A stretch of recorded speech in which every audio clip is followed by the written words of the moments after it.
Special dia kat sini kita pakai smash burger kan. Ya, betul. Alright. Yang ni beef lah. Ya, beef.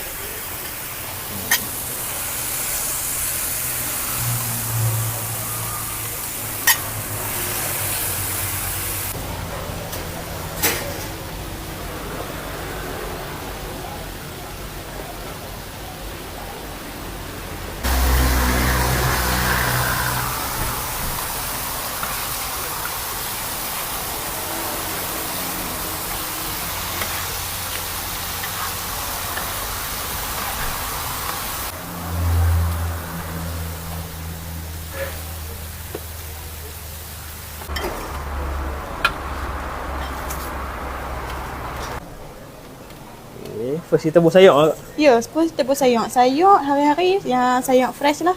Kita tak pakai sayur yang dah guna kemarin ke. Kita memang hari-hari potong yang fresh. Okey. Lepas tu kita pakai bubur mayo lah.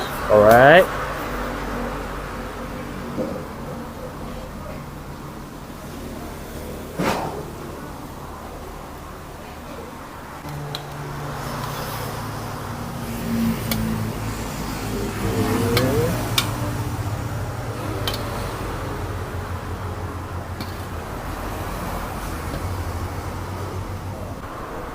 Ni sos apa ni?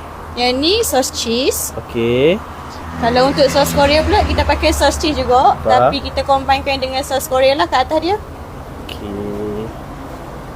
Lepas tu yang ni sos black pepper. Black pepper. Sos pepper kita combine dia dengan sos chili. Okey. Alright. Okey. Lepas tu kalau untuk sos biasa kita ada sos chili dengan mayo. Cili dan mayo Alright.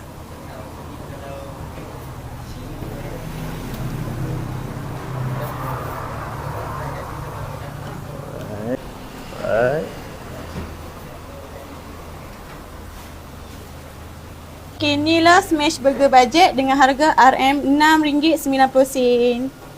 Okay, set mewah ni dengan portion macam ni dengan harga RM20. Side dish kami, kentang daging cincang, harga dia RM6.50 sahaja. Okay, burger kasturi segi beef ni dengan harga RM21.90.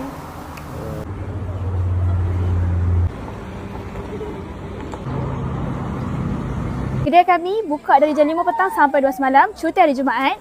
Lokasi kedai kami dekat Jalan Sungai Jagung, Sungai Betani Kedah, dekat dengan Madang.